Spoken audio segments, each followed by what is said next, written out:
Hi, I'm Akshita Maheshwari from Group 28, Third Pato. Definition of knowledge. Plato defined knowledge as justified true belief, though well-adjusted true belief is a more complex definition. Meaning of knowledge. Knowledge is a familiarly awareness or understanding and someone or something such as facts, information, description of skill, and learning. Meaning of epistemology. Branch of philosophy which studies the relationship between acquisition of knowledge and knowledge that acquired. Concept of knowledge in epistemology contains the knowledge for practice, knowledge in practice, and knowledge of practice. Thank you. Hello, my name is Rajita Gupta from Group 20th Third Patu. So, types of knowledge depending on nature. First is a priori knowledge, means from the earlier. It implies that a person can derive knowledge from the world without needing to experience it. Second is a posteriori knowledge, means from the latter. It gains experience through senses and subject them to logical reasoning. Third is explicit knowledge, knowledge that is recorded and communicated through media. The fourth is tacit knowledge. It contains facial expression, body movement, body language, gesture, etc. It may communicate information, thus, knowledge communicated non verbally. The fifth is propositional knowledge. It is knowledge of something and not about how to do something. For example, we can learn to use computer, but we don't know how to program it. And the sixth is non propositional. It is opposite to propositional. Thank you. Hello, myself Sonam Kumari from Group 28 Third Pato. I'm gonna explain about theory of knowledge. The first one is empirical knowledge, which is developed through the observation or the experiment.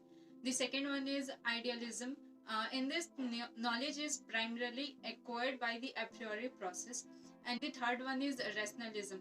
It gives the primary importance to the thinking and reasoning. And now some of the ways of the gaining knowledge. The first one is sense perception, the second is logical listening, the third is understanding emotions and the use of the knowledge. Now I'm going to talk about wisdom. Wisdom is the fitting application of knowledge. Knowledge is exist without wisdom but not the other way around. Hello, I am Shreya Kumari from Group 20A and I am gonna explain about the forms of knowledge, and there are 7 forms of it. Sensory knowledge. Knowledge acquired through sense perceptions. It need not to be always true. Experimental knowledge. When sense perceptions are stored in mind as images and applied in thinking whenever needed arises, such kind of knowledge acquired is called experimental knowledge. Demonstrative knowledge. When we perceive the agreement or disagreement between two ideas or events indirectly through a sense of series of intermediate ideas are called demonstrative knowledge. Logical knowledge. When knowledge is acquired through the use of inductive and deductive reasoning, that is knowledge known as logical knowledge. Revealed knowledge. Knowledge that is beyond human experiences and revealed by God or Almighty to sages and saints or messiahs constitute revealed knowledge. Digital knowledge. Text and document stored in the digital form and is accessible to computer represent digital knowledge. Developing the skill required to access such information constitute digital knowledge.